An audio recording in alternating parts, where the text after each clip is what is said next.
Para jemaah dikasihi dan dimuliakan oleh Allah Ta'ala, pada tengah hari ini insya-Allah kita akan bahaskan sebuah ayat Quran, yang mana ayat ini memiliki keutamaan yang begitu tinggi, kerana ia bukan hanya disebutkan dalam Quran sebagai salah satu ayat yang memiliki keutamaannya, kebaikannya pada diri kita saat kita membacakannya.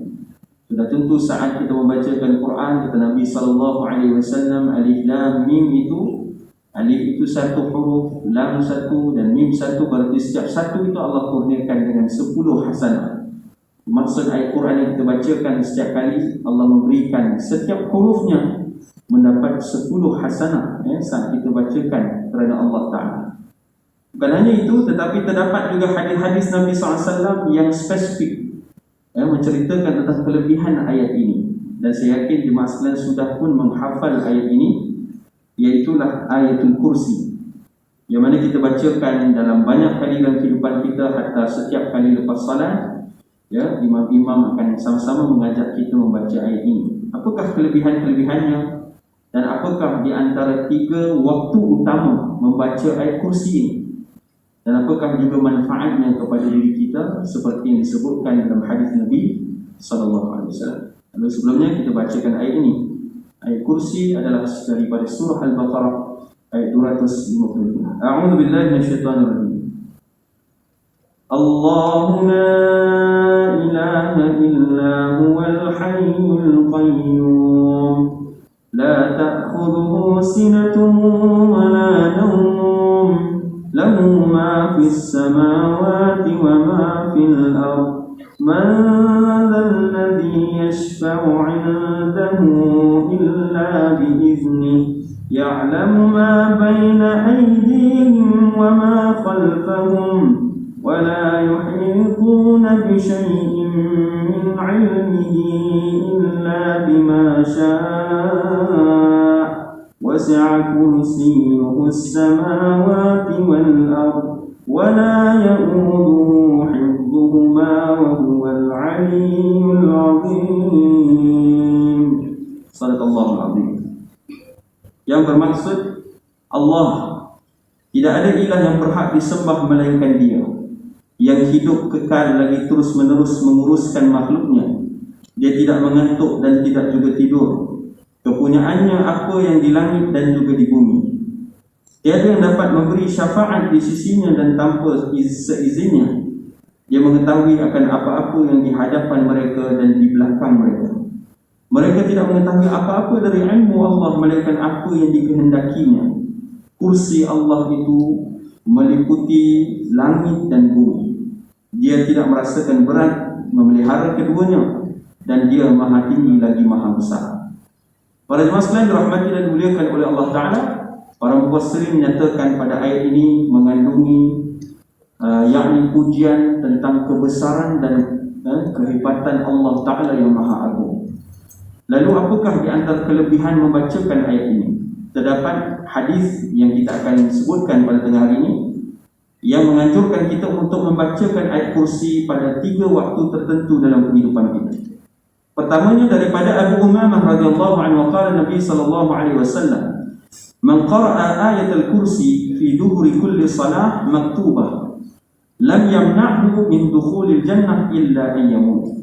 Dalam satu hadis yang mana diriwayatkan oleh Imam An-Nasa'i dan nyatakan sahih, iaitulah kata Nabi SAW, barang siapa membaca ayat ini, yakni ayat kursi yang kita sebutkan tadi, setiap kali setelah selesai daripada solat wajibnya, iaitulah solat subuh, zuhur, asar, maghrib dan isyak, maka tidak ada yang menghalang dirinya untuk memasuki syurga Allah Ta'ala melainkan kematiannya sahaja.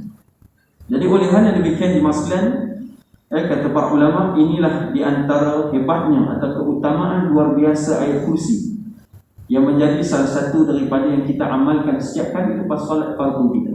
Jadi lepas solat, tuan-tuan jemaah sekalian, lepas kita solat jemaah, lepas kita solat tu, kalaupun kita ada urusan tuan-tuan, setelah kita istighfar, sekurang-kurangnya kita bacalah ayat kursi, kerana di situ ada keutamaan. Kata Nabi SAW, bagi orang-orang yang mengamalkannya, maka Allah permudahkan dia masuk dalam surga Allah Ta'ala yang menghalangnya saja adalah kematiannya. Allahu Akbar.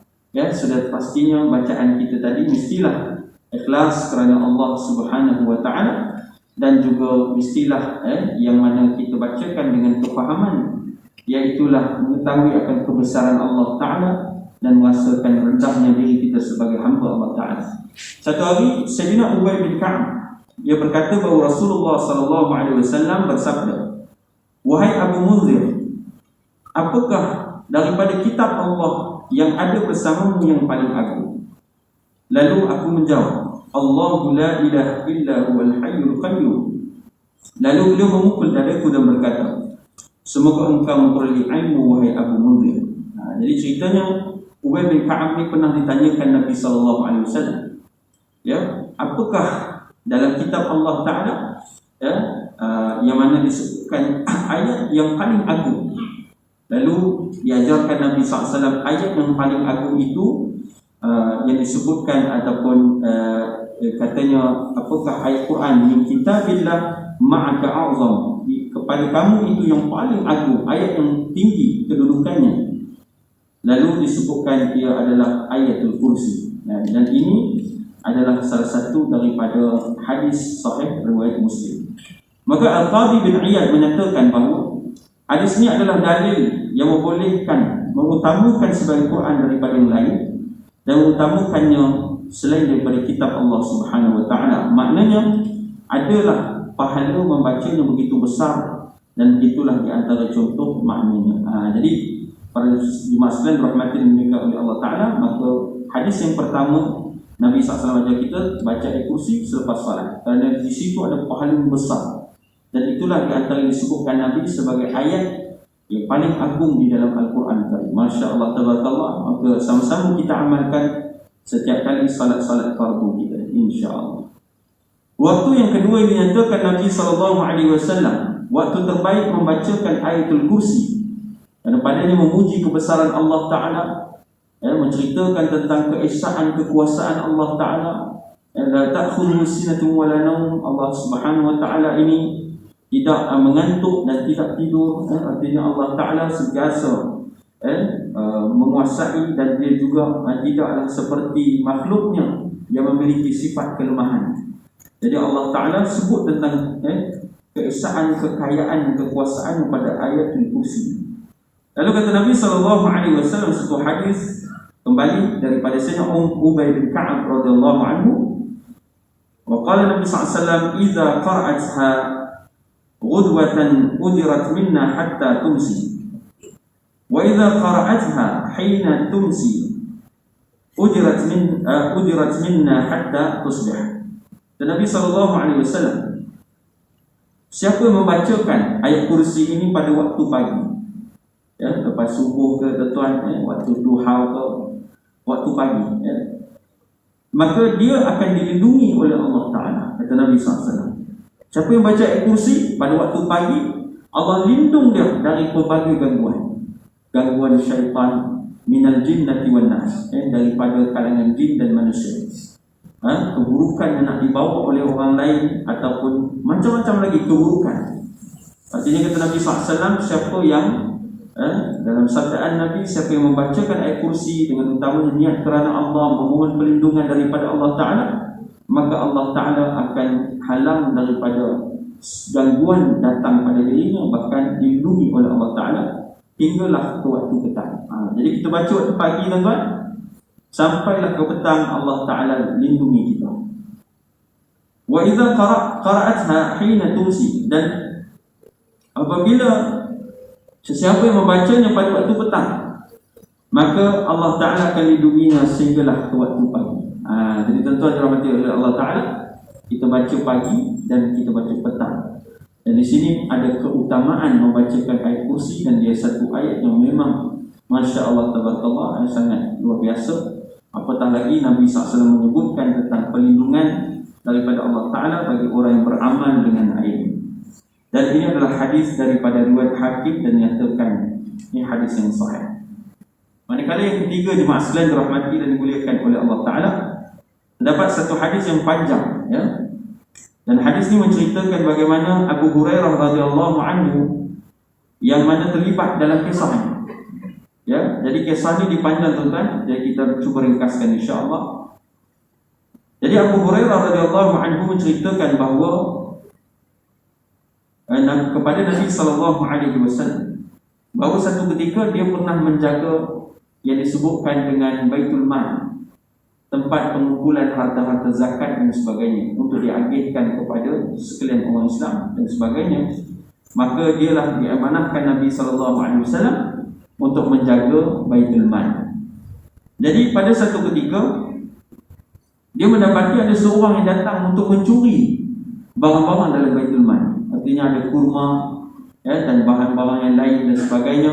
Dia datang nak curi barang dalam itu. Jadi Abu Hurairah radhiyallahu anhu telah pun tangkap dia dan juga menyatakan padanya, aku akan bawa kamu kepada Nabi sallallahu alaihi wasallam. Kerana disebutkan bahawa kamu tengah nak mencuri barang yang diharamkan untuk kamu mengambilnya. Lalu dia pun kata, aku minta maaf, aku lepaskan aku. Ya, kalau kamu lepaskan aku, maka aku janji aku tak akan buat lagi. Aku tak akan datang lagi ke sini. Lalu Abu Hurairah radhiyallahu anhu rasa kesian pada orang ni, dia pun lepaskan. Dan kemudian yang pada keesokan hari datanglah orang yang sama mencuri lagi di Baitul Mal. Lalu sesuai rahmati dan muliakan oleh Allah Ta'ala, Abu Hurairah tangkap dia buat kali kedua. Dan dia kata, lepaskanlah aku, kesianlah kat aku. Kalau kamu lepaskan, saya aku tidak akan datang lagi. Aku tak akan buat lagi perbuatan ni selepas ni. Maka Abu Hurairah pun lepaskan orang ni. Dan datanglah pada malam yang ketiga, tengok-tengok orang sama datang mencuri lagi, tuan-tuan. Jadi tuan-tuan rahmati dan dimuliakan oleh Allah Subhanahu wa taala. Jadi inilah yang mana ketika itu Abu Hurairah tangkap dan dia kata, aku nak bawa pada Nabi sallallahu alaihi wasallam. Lalu dia ni menceritakan kepada Abu Hurairah, dia kata apa? Aku ni akan ceritakan kepada kamu satu kalimah. Ya Allah Subhanahu wa taala, maknanya kalau kamu baca kalimah ni, Allah akan melindungi kamu. Dan kalau aku ajar ni, kamu akan lepaskan aku. Boleh tak? Jadi pencuri ni nak ajar pada Abu Hurairah. Lalu Abu Hurairah radhiyallahu anhu ceritakan kepada Nabi SAW. Dia pun tanya, apakah ayat itu? Ma huwa? Qala, katanya pencuri itu, dia kata apa? Yang mana ayat ini kalau kamu bacakan, maka kalau kamu nak tidur, kata dia, kalau kamu nak tidur, kamu bacakan kalimah ini, maka dengan itu Allah Subhanahu wa taala akan menjaga kamu daripada syaitan yang takkan mendekati kamu sampailah ke waktu pagi. Lalu apakah kalimah itu? Lalu dia ni pencuri ni dia beritahu, Allahu la ilaha illa huwal hayyul qayyum la ta'khudhu sinatun wa la nawm. Sampailah habis, tuan-tuan rahmati dan dimuliakan oleh Allah Taala. Jadi pencuri tadi dia beritahu pada Abu Hurairah. Lalu akhirnya Abu Hurairah radhiyallahu anhu maknanya apa, melepaskan dia.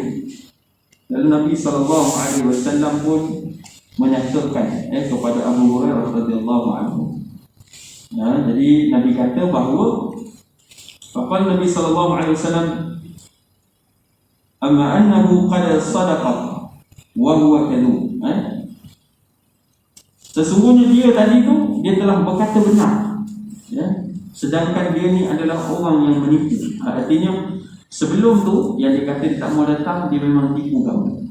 Kali pertama, kali kedua. Tapi yang last tu, bila dia kata ada satu ayat yang kalau dibacakan sebelum tidur, syaitan akan dijauhkan, maka Allah akan lindung kamu daripada syaitan sampailah ke waktu pagi.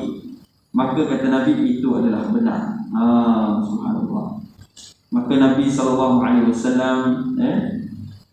dinyatakan, ta'lamu man tukhatibu mundu thalathi layal ya Abu Hurairah.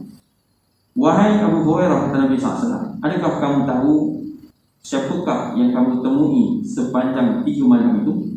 Abu Hurairah pun menyatakan, la, aku tidak tahu. Qala, lalu Nabi menyatakan, zaka syaitan, itu adalah syaitan. Jadi Abu Hurairah sebenarnya dia ditangkap syaitan 3 hari dah. Kali pertama, kali kedua, kali ketiga. Dan kali terakhir tu kata Nabi, dia berkata benar. Artinya syaitan ni dia tahu akan ayat yang mana Allah Ta'ala memberikan keutamaan saat seorang hamba dia baca ayat tersebut dengan penuh rasa tawajuh kepada Allah Ta'ala, memohon perlindungan, kekuasaan Allah Ta'ala, dan dia rasa dirinya lemah dan kekuasaan untuk melindungi itu daripada Allah Ta'ala, maka dibaca dengan keikhlasan surah iaitu ayat Al-Kursi, maka nescaya akan syaitan itu tak mampu untuk memberi mudarat padanya, bahkan Allah akan melindungi dia. Jadi itulah yang katanya Nabi SAW, yang kamu temui itu syaitan kali pertama dia menipu, buat kali kedua juga, dan terakhir itu dia telah berkata perkara yang benar. Dan inilah hadis sahih riwayat Bukhari. Jadi tuan-tuan dirahmati dan dimuliakan oleh Allah Subhanahu wa taala. Maka inilah di antara keutamaan membacakan ayat kursi. Lalu sama-samalah kita amalkan dalam kehidupan kita, selalu untuk kita membacakan ayat kursi dalam 3 waktu yang diajarkan Nabi SAW. Yang pertama, seperti yang kita recap, kita sebut balik tadi. Yang pertama, kita Nabi SAW bacakan setiap kali lepas solat. Dan itu akan memudahkan kamu menuju syurga Allah Ta'ala. Penghalangnya hanyalah kematian. Sudah pasti, yang pertamanya mestilah mentaati Allah dan Rasul, dan seterusnya barulah ditambah dengan amalan. Maksudnya, kalau seseorang tu masih melanggar perintah Allah, dia sendiri tak jaga solat, dia sendiri tak jaga perkara haram-haram, macam mana Allah nak lindung dia dengan dia baca ayat kursi? Betul tak tuan-tuan? Jadi sudah semestinya dengan ketaatan pada Allah, kepada Rasul, keimanan pada Allah dan Rasul, maka dia pun membacakan ayat kursi, tentulah Allah Ta'ala akan memberikan dia dengan ganjaran syurga, dengan keredaan Allah Subhanahu Wa Ta'ala. Yang pertama. Yang kedua adalah membaca ayat kursi pada waktu pagi dan pada waktu petang. Nabi SAW hadis yang kita bacakan tadi daripada riwayat An-Nasa'i dan nyatakan sahih, bahawa bila kita baca waktu pagi, Allah lindung kita dari keburukan, dari segala yang disebutkan dengan perkara-perkara yang tidak baik, dalam gangguan atau sebagainya, daripada pagi sehinggalah ke petang. Kalau dibacakan petang, asar dan sebagainya, akan dilindungi kita sampailah ke waktu pagi. Maka kita amalkan hadis yang telah pun diajarkan Nabi SAW. Dan yang ketiga adalah membaca ayat kursi sebelum tidur. Jadi tuan-tuan rahmati dan dimuliakan oleh Allah Ta'ala, bila kita baca ayat kursi sebelum tidur, maka Allah Subhanahu Wa Ta'ala akan melindungi kita sampailah ke waktu pagi daripada syaitan dan sebagainya. Jadi jemaah sekalian rahmati dan dimuliakan oleh Allah Ta'ala. Dulu saya dah kenal dengan seorang Syekh, namanya Syekh Sultan. Saya tak ingat sebelum cerita atau tidak, saya sampaikan kembali. Syekh Sultan ni daripada Yaman. Dia sangat pakar dalam bidang perubatan Islam. Jadi dia cerita dulu ada satu orang ahli sihir. Yang ahli sihir ni duduk di Mesir. Jadi tuan-tuan, Mesir ni memang sejak dulu dah dikenali adanya ahli sihir. Zaman Nabi Musa AS pun kita dah baca tentang kisah dalam Quran, bagaimana adanya ahli sihir yang membalingkan tali tongkatnya lalu mesihir mata manusia sekelilingnya untuk melihat seakan-akan nampak macam ular. Tapi Nabi Musa AS membalingkan tongkat dengan izin Allah, bertukar menjadi Thu'banun mubin, ular yang sebenar, yang jelas nyata, lalu menelan semua sihir-sihir mereka. Lalu ahli sihir tadi sujud rebah, bersujud pada Allah Ta'ala, bertaubat dan beriman pada Allah. Lalu akhirnya mereka dibunuh oleh Fir'aun, mati mereka dalam keadaan beriman. Dalam Quran Allah Ta'ala nyatakan. Ala kulli hal, masalah kata Syekh Sultan tadi, aku pernah jumpa dengan seorang ahli sihir yang telah bertaubat pada Allah. Ini zaman kita. Lalu dicerita, dulu aku selalu menghantarkan sihir pada orang, dan orang bayar pada aku menghantarkan sihir, dan itulah diutuskan jin-jin untuk menyihir orang tersebut. Lalu tuan-tuan, jin yang kuat-kuat ni dihantar. Jadi dia kata satu hari jin yang paling kuat dihantar. Lalu jin dibalik dalam keadaan terbakar.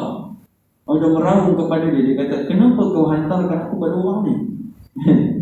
Lalu ahli sihir ni pun cerita. Dia kata, aku hantarkan pada orang ni. Kenapa? Dia kata, sebab orang ni, dia dalam hidup dia beramal dengan ayat kursi. Dia bacakan pagi dan petang, begitu juga lepas salat, memohon perlindungan daripada Allah Ta'ala. Maka orang macam ni tuan-tuan rahmati dan dimuliakan oleh Allah Ta'ala, kata Al-Syekh tadi, bagaimana perlindungan yang hebat Allah berikan pada orang yang menjaga hubungan dengan Allah, dan membacakan ayat kursi dengan niat kerana Allah Ta'ala. Jadi ABC itu pun dah beriman pada Allah Ta'ala dan bertaubat padanya. Tapi diceritakan dia nak beritahu hebatnya keutamaan membaca ayat kursi. Jadi tuan-tuan, kalau kita ada kita pergi kawasan yang baru atau kita pergi tempat lain, ke hutan dan sebagainya, kita tak perlu nak cari jalan lain. Kita ikut apa yang Nabi SAW baca. Bacalah ayat kursi. InsyaAllah dengan izin Allah Ta'ala kita doa, Allah bagi perlindungan daripada sebarang gangguan, daripada syaitan maupun daripada sebarang keburukan insyaAllah. Pergi musafir, balik rumah dah lama tak balik, tuan-tuan, bacalah mulanya dengan ayat kursi, masuk rumah tersebut dan minta perlindungan daripada Allah Ta'ala. InsyaAllah Allah sentiasa melindungi kita dan Allah Ta'ala mudah-mudahan sentiasa menjauhkan kita dari segala keburukan, dari sihir atau ain atau segala keburukan syaitan yang lain. Na'udzubillah min dzalik. Semoga kita mendapat perlindungan dari Allah dan sentiasa kita dapat gunakan keselamatan, keamanan dalam hidup kita ini untuk kita manfaatkan melakukan amalan soleh dan melakukan kebajikan dan kebaikan di sisi Allah Subhanahu wa Ta'ala, insya-Allah. Maka jemaah sekalian, daripada hadis yang kita bacakan tadi, semoga bermanfaat pada kita semua dan semoga